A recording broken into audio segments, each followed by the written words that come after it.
නේපාලයේ කතාව දේශපාලනය සහ ස්වභාවික සම්පත් වලින් පමණක් නතර වන්නේ නැහැ. නේපාලයේ සතුව කිලෝවොට් සහ ලීටර් වලින් මනින්න බැරි මහා සම්පතක් තිබෙනවා. එනම් අධ්‍යාත්මික බලයයි. ප්‍රසිද්ධම සහ මේ වන විට මුළු ලෝකයේම පිළිගත් මතයට අනුව සිද්ධාර්ථ ගෞතමයන් උපත ලැබුවේ නේපාලයේ. සෑම වසරකම මිලියන සංඛ්‍යාත වන්දනාකරුවන් ලුම්බිනිය බලා යනවා.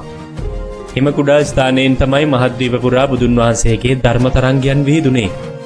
නමුත් නේපාලයේ හින්දු දහම සමගද ගැඹුරින් බැඳී සිටිනවා. නේපාලයේ පවතින හින්දු සහ බුද්ධාගම මිශ්‍ර වූ ඊටම ආවෙනික සංස්කෘතිය ලෝකයේ වෙන කොහේවත් නැහැ.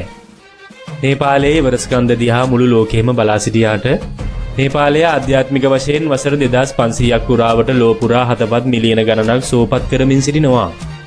කෙසේ වුවද නේපාලයේ සුපිරි බලවතුන් අතරට මැදිවීම මිරිකී සිටින බව පැවසිය යුතුයි. කලිනුත් සඳහන් කරා වගේ සතර දෙසින් රටවල් වලින් වටව පවතිනවා.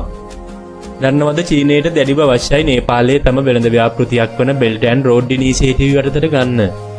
කිටියෙන්ම කිව්වොත් නේපාලයේ කඳු වැටි හරහා දුම්රිය මාර්ගයන් සහ වෙළඳ සබැඳි නිර්මාණය කරන්න. ඉන්දියාව නේපාලයේ දකින්නේ තම ජාතික ආරක්ෂාවට වැදගත්ම රටක් ලෙසයි. මොකද චීනය සහ ඉන්දියාව අතර පිහිටි නේපාලය මිතුරුව තබා ගැනීමෙන් හිමාලයේ බලය පවත්වාගෙන යන්න සහ චීනයේ ක්‍රියාකාරීත්වය නිරීක්ෂණය කරන්න ඔවුන්ට පුළුවන්. මේ අතරට ඇමරිකා එක්සත් ජනපදයක් පැමිණ තිබෙන බව පැවසිය යුතුයි. ඇමරිකාව නේපාලයේ සමග උපාය මාර්ගිකව වැදගත් වන සහයෝගීතාවයන් නිර්මාණය කරගනිමින් සිටිනවා.